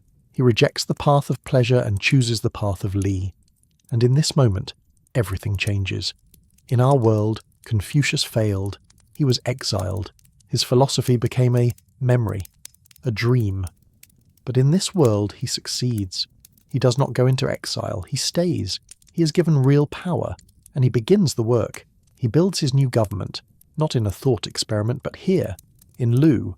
He builds his new school. He trains his new kind of yunzi, the psychologists, the anti-bias specialists. He implements his new Li, the ritual of mandated dissent, the ritual of the 10th man. And it works. The state of Lu stabilizes. The court, which was a nest of vipers, becomes functional. Boring. The groupthink is broken. The in-group bias is managed. The government stops making stupid, impulsive decisions. It flourishes. It becomes boringly stable. It becomes boringly prosperous. It becomes boringly just. And now we see the true alternate history. The great tragedy of Confucius's time was the warring states period. The great tragedy of his philosophy was that it failed to stop it. Because it failed, a new, darker philosophy was born, the philosophy of legalism. The legalists, they looked at Confucius's failure, and they laughed. They said, "Your ren, your humanness, it does not work. Your Li, your rituals, they are weak. Man is not good. He is selfish. He is base. You cannot teach him to be good. You can only force him to be obedient. You do not need virtue. You need fair, law. You do not need ren. You need punishment. You do not need junzi. You need fear." And legalism, it worked. It created the Qin dynasty. It unified China. It did it with brutal, terrifying efficiency. It burned the books. It buried the scholars. It murdered millions. It conquered. That is our history. But in this new, boring history, the legalists never rise. Why? Because Confucius did not fail. He proved them wrong. He proved that a state built on ren, on his new psychological ren, a state built on Li, his new anti-bias Li, is not weak. It is strong. It is stronger than a state built on fear. His boring, stable, humane Lu, it thrives. And the other states, they see it. They see his model works, and it does not require rivers of blood. The legalist philosophy, it withers, it dies on the vine. It is seen for what it is. A crude, barbaric, failed idea. There is no Qin dynasty. There is no book burning. There is no burying of scholars. The unification of China, it still happens, but it happens differently. It is not a conquest. It is a merger. It is boring. It is hundreds of years of diplomats trained in anti-bias rituals, slowly, boringly, carefully, knitting the states together. It is a unification built on Li, not law, built on ren, not fear. It is a quieter, gentler, more humane history. Let's just rest with that thought for a moment. Let the quiet of the room be the sound of this new, gentler history. A history without the great trauma. A history where the unification of a people was not a shattering, but a weaving. The sheer, brutal efficiency of the Qin dynasty in our timeline came at a cost that we can barely comprehend. It was a trauma burned into the DNA of a civilization. It established a terrible precedent. The idea that unity must be forced, that order must be imposed, that the state is always more important than the person. That fear is a better tool than trust. That legalist ghost has haunted Chinese history for 2 millennia. Even when Confucianism returned under the Han Dynasty, it was different.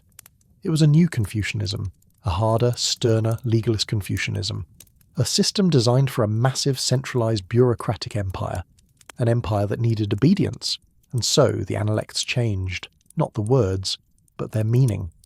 The living, breathing, psychological challenges of the master became rules. The Li, his social technologies for empathy, they became rigid, empty etiquette. The Yunzi, his ideal of a self-aware, psychologically balanced individual, he just became the obedient bureaucrat. The revolution died. It became memorization. It became the exam, the very opposite of what our modern Confucius intended. But in this new timeline, this boring, alternate history, that never happens. The legalist ghost is never born. The trauma never occurs. The unification of the states, this slow, boring Confucian merger, it cements the opposite precedent. It proves that unity is best achieved through trust. That order is best cultivated through Ren. That the person, the well-cultivated, psychologically whole person, is the foundation of a strong state. It proves that trust is a better tool than fear. So what does this world look like? This Confucian modern China? It is quiet. It is slower. It has no Great Wall, at least not as we know it. The Great Wall of our timeline was a Qin legalist project. It was a scar on the earth, built with slave labour, a monument to fear and brutal centralised power. This alternate China still has borders. It still has enemies. But it deals with them differently. Its defence is not a wall. Its defence is its diplomats. Its army of Yunzi psychologists trained from birth in the ritual of the other side. Men who can de-escalate any conflict. Men who understand the in-group bias of the nomadic tribes. Men who do not meet aggression with aggression, but with psychological insight, with trade, with Ren. It is a boring defence. It is a defence of words and understanding. It probably fails sometimes, but it does not create a world based on fear. What else? The books are never burned. The 100 schools of thought, the Taoists, the Mohists, the logicians, they are not wiped out by the Qin purge. They continue. They evolve. They argue with this new Confucianism for centuries. This alternate China is not a monolith. It is not a single ideology. It is a vibrant, permanent philosophical debate. It is a true renaissance that never ends. The Zhanzi, his psychological sages, must compete with the Taoist naturalists. They must compete with the Mohist engineers. The whole civilization is smarter. It is wiser. It never succumbed to the groupthink of a single state-sponsored ideology, this boring alternate history. It is a world without the trauma, a world where Ren won, a world slower, gentler, quieter, a world, perhaps, wiser. And as we let that image settle, we can feel our own shoulders relax, the quiet of that world. It is peaceful. Just let your mind rest in it, this boring utopia. Let's let that last image settle. A quiet, alternate history. A world without the trauma of the legalist purge, built on a boring psychological Ren. A world where China's unification was a slow, diplomatic merger, not a brutal conquest. But this new, boring utopia, this Confucian modern civilization, would not exist in a vacuum. It would eventually have to interact with the rest of the world. And the rest of the world, our world, did not have this history. The rest of the world developed differently. It developed, in many ways, on the opposite philosophical path, a path of individualism, of profit, of rapid, disruptive change. Let's let our speculative history drift forward through the centuries of its quiet, meritocratic development into the 1700s, the 1800s. In our timeline, this is the age of Western imperialism. It is the age of the Industrial Revolution, of capitalism, of the individual. It is a world of gunboats. In our history, when the West, specifically Britain, arrived in China, it found a vulnerable civilization. The Qing dynasty was rigid, self-assured, inwardly focused, and ultimately fragile. The West arrived seeking Li, profit, the very thing Confucius warned against. They arrived seeking to sell a product, opium, and when the Chinese government, in a moral act, tried to stop this, the West attacked. It was a clash of civilizations, but it was an unequal clash. It was capitalism and individualism backed by canon versus a legalist Confucianism based on tradition, rigid ritual and bureaucracy. And capitalism won. It was a humiliating defeat. It was a traumatic shattering. It began the century of humiliation, a trauma that still defines the modern world. But in our alternate boring history, the script is different. Let's imagine that same fateful moment. The British gunboats arrive. They sail up the Pearl River. They are filled with merchants and soldiers. They are driven by the exact same motive. Profit. They want to force this alternate Confucian modern China to buy their opium. But the China they find is not the Qing dynasty. It is the Confucian meritocracy. It is not ruled by a sequestered divine emperor. It is ruled by a council of Yunzi psychologists. Men and women who have spent their entire lives in those specialised schools, training to identify and counteract human bias. The British Admiral, let's call him Admiral C, demands a meeting, and the council agrees. But they do not meet the Admiral. They do not meet the merchants. They send for the ship's doctor. They send for the chaplain. They send for the ship's scholar, if one exists. They are, in their boring way, trying to find the Junzi on the other side. Failing that, they simply send their own lead negotiator. Let's call him Master Chen. Master Chen is a man in his 60s. He's the world's foremost expert on in-group to out-group bias. His entire life has been the study of barbarian thought. He has lived on the other side, perhaps even in Europe, as part of his training. The Admiral, impatient, sits in his cabin. Master Chen is brought before him. The Admiral does not stand. "You understand," the Admiral begins. "We are here for trade. Our king wishes for it. We have products. And if you refuse, we have cannon." He has in one sentence revealed his entire philosophy. 1. Motive, profit. 2. Method, fear, a crude legalist tactic. 3. Bias, anchoring, trade, or cannon. Master Chen smiles. He is not insulted. He is not afraid. He is a physician, beginning a diagnosis.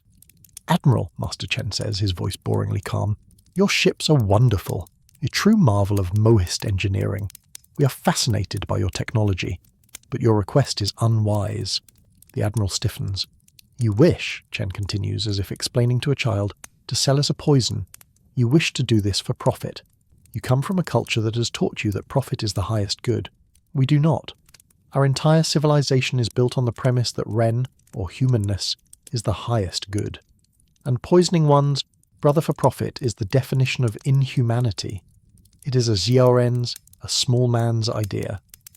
Therefore," Chen concludes, bowing slightly, "we cannot buy your poison, and you cannot sell it, because it is stupid. The request is denied." The Admiral is apoplectic. He is red-faced. "How dare you?" he shouts. "You will trade, or you will face the consequences. This is an insult to my king." Master Chen just waits. He lets the Admiral's Zilu-like energy fill the room and then evaporate. "Admiral," Chen says softly, after the silence becomes awkward. "You are angry. This is understandable. You are anchored to your threat.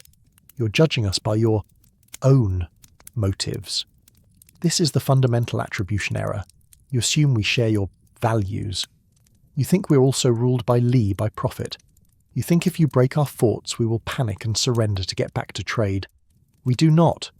Our society is not built on profit. It is built on Ren. Our people are not afraid of you. They are trained in psychological resilience. They understand your bias. If you attack us, we will not fight you back, not in the way you understand. We will not trade with you. We will not speak to you. We will simply wait. We will let you be the barbarian, alone in our harbour. We will evacuate the port. We will let you have the empty buildings, and we will watch your own sailors grow sick. We will watch your Admiral realise that he cannot profit from a people who refuse to play his stupid game. This is the new clash of civilizations. It is not canon versus paper.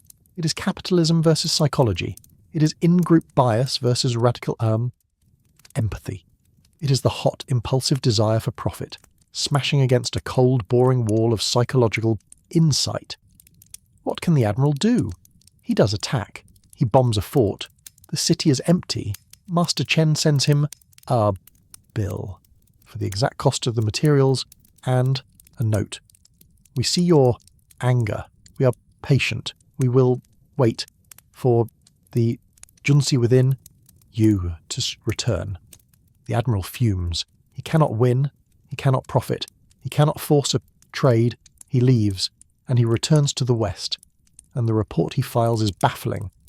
They are mad, he writes to his king. They refuse profit. They refuse war. They just talked about us, about our minds. It is impossible. And so, this alternate world history is not a story of conquest. It is a story of confusion. The West, built on capital SSM and individualism, simply cannot understand this Confucian modern civilization. And this is the true harmony of this new world. It is not a utopia of global respect. It is not a world where everyone suddenly agrees and sings songs. Instead, it is a world of two, completely different operating systems. The Western world, the capitalist world, it continues. It is fast. It is loud. It is individualistic. It is driven by Li, profit. It produces amazing things. It produces terrible wars. It is our history. And this Confucian modern world, it coexists. It is slow. It is quiet. It is communal. It is driven by Ren. It watches the West, and it filters. It imports the West technology. Ah, the Junzi say, a steam engine, a marvel of Mohist engineering. We will use this. It is useful. But it rejects the West philosophy. When the West says, this is our economic system, you must adopt it, the Junzi smile and refuse. Your system, they say, is disharmonious. It creates anxiety. It breaks the 5 relationships. We will not import your disease. When the West says, this is our government, democracy, rule by the mob, you must have it. The Junzi shake their heads. Your system, they say, is chaos on a throne. It celebrates bias. It rewards division. We prefer our boring meritocracy. This alternate world is not a globalized monolith. It is bipolar. It is a world of 2 great ideas. And instead of a century of humiliation, there is a century of bafflement, a century of coexistence. The West cannot conquer the Confucian modern world. It is psychologically immune to its weapons. The Confucian modern world cannot conquer the West. It has no desire to. Conquest is a legalist idea. It is not Ren, so they trade, boringly, quietly, carefully, on the terms of the Junzi, and the world is stable. It is a boring harmony, a harmony not of agreement, but a harmony of balance, like yin and yang, the fast, chaotic, individualist West, and the slow, calm, communal East. 2 different paths to civilization, neither conquering the other, both surviving, both watching, both learning. It is a quieter, less traumatic world, a less frightened world, a world that might just last. Let's let that final image settle. A quiet, bipolar world, a world of bafflement, not conquest. A world where 2 great ideas, Ren and Li, harmony and profit, coexist, each providing a strange, necessary balance to the other. It is a boring world. It is a stable world. It is a world that might have been. And now let that alternate history, that speculative journey, gently fade. Let the image of the Junzi psychologist, of the boring utopia, all dissolve. Let the mists of 497 BC recede, and let us drift slowly, quietly, back to our own time, back to now, back to our own room, our own quiet, the soft hum of the fan, the stillness of our own modern night. The thought experiment is over. But what do we do with it? This entire journey, this upgraded Confucius, what can we, in our real, non-speculative world, actually learn? This is the final theme, the actionable wisdom. Because if this modern Confucius could exist, his message would not be for a long-dead duke in the state of Lu. His message would be for us, and his core message would be this. You are not a slave to your own mind. You are not your biases. You are not your worst impulses. You are a process. You are a project. and you can be rewired. His entire philosophy, this hybrid philosophy, is not just a theory of government, it is a practical instruction manual for a better life. So, let's, in these final quiet moments, explore what we can do with this. How can we become a Junzi in a world of digital noise and capitalist anxiety? Let's start with Li, with ritual. We heard our master describe it, not as empty tradition, but as a neuro-training program, a way to physically build the roads of virtue in our brains. We can use this right now. Our modern world, it hates ritual.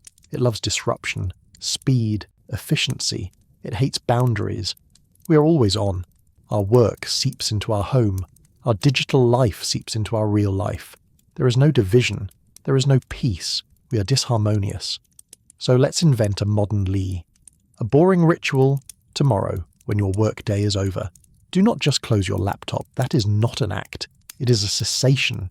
It leaves the mind open. Try this instead. Create a ritual of the closing gate at 5 p.m. or 6 p.m. First, you write down one thing you must do tomorrow, just one. You anchor your next day. Then you close the laptop. Then you take the laptop and put it in its bag. Then you take the bag and put it in the closet or under your desk, out of sight. Then you stand up, you walk to the sink, you wash your hands, and as you feel the water, you say one quiet thing. My work is done, my home begins. It is boring, it is silly, and it is powerful. Why? Because you are giving your brain a physical signal. You're telling your neurons the path of work is closed, the path of rest is open. You're building a wall, a psychological boundary, between your two worlds. You're using Li to create harmony. That is actionable wisdom. Now, let's think about Ren, humanness, and our biases. Our modern Confucius was terrified by our confirmation bias, our fundamental attribution error, our in-group bias. Our digital world feeds these biases for profit.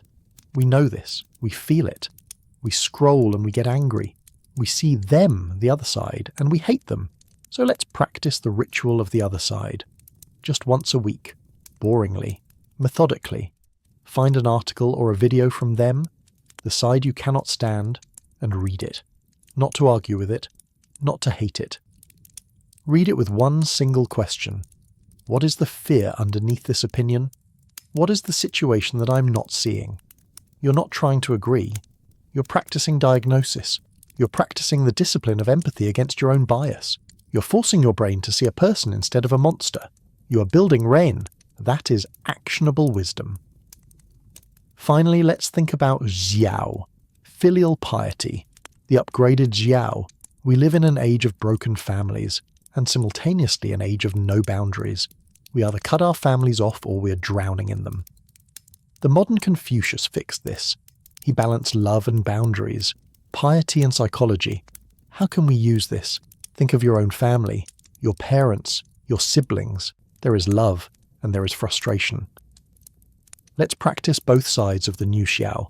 First, practice gratitude. This is the root of piety. Just one boring act, once a month. Write down one thing your mother or father taught you, not with words, but by doing. How to cook an egg, how to be punctual, how to be kind to a stranger. Just remember it. Feel the gratitude for the lesson. You're watering the root of your rain. But then practice the ritual of loving remonstrance, the boundary.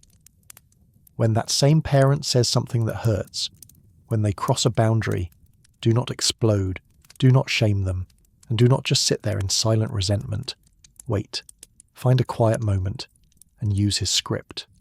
Father, I love you, and I know you love me, which is why when you said X, it confused me. It did not sound like you, it did not feel like Ren. It hurt. Help me understand what you meant. You're not attacking, you're not accusing, you're holding a mirror, you're inviting them back to Ren, you're defending yourself while respecting your relationship. That is the balance. That is the highest Xiào. This Junzi's work applies to our inner world and our outer world. Our modern Confucius was not just a therapist, he was a statesman. He was deeply concerned with work, with how to be in a society. Let's apply one final piece of actionable wisdom, not to our family but to our jobs. We live in a capitalist world, the world our master rejected. It is built on Li, or profit. This creates stress, it creates competition, it creates disharmony. We feel it every day. The anxiety of the meeting, the fear of speaking up, the frustration of a bad boss. Our modern workplace is a battlefield of competing biases. So how would a Junzi, a superior person, act at work? He would practice the Li of the office. He would not just do his work. He would actively work to thus counteract bias. Imagine you're in a meeting, a brainstorming session. The boss speaks first. I have an idea, he says. We should do X. And everyone nods. Great idea, boss. Yes, wonderful idea. You see it happening. This is the anchoring bias. The first idea has anchored the entire room. This is conformity. This is groupthink. No new ideas will be born. The truth has left the room. The Xiao, the small person, stays silent. It is safe, but the Yunzi, the superior person, has a duty. The duty to break the false harmony. So you use the ritual of mandated dissent. You raise your hand. That's a fascinating anchor, you say. It gives us great starting point. And because it is so strong, I want to practice the ritual of the 10th man. I will volunteer to be the 10th man. My job for the next 5 minutes is to argue against this idea as strongly as I can, so that we can be sure it is truly wise. You have not attacked your boss. You have not insulted anyone. You have used Li, ritual, language to reframe your dissent. You're not being difficult. You are being helpful. You're saving the team from groupthink. That is acting with Ren. This is the final as a lesson of our modern Confucius. His philosophy is not passive. It is active. It is boring. It is daily. It is work. It is courage. It is the courage to be the one voice that says the second and line is longer, even when it is easier to be silent. This is the work. This is the philosophy of our modern Confucius. It is not easy. It is not fast. It is laxness, humaneness, and boundaries. It is neuroscience. It is psychology. It is wisdom. It is a path to becoming a Junzi, a superior person, in a world that needs them more than ever. And as we let that final thought settle, as we rest in the quiet of this idea, we end our journey. Thank you for joining me tonight for this long, speculative walk. If you found value in this quiet exploration, if you feel rested or thoughtful, I humbly ask that you subscribe to the channel. It helps us continue these journeys together. Good night.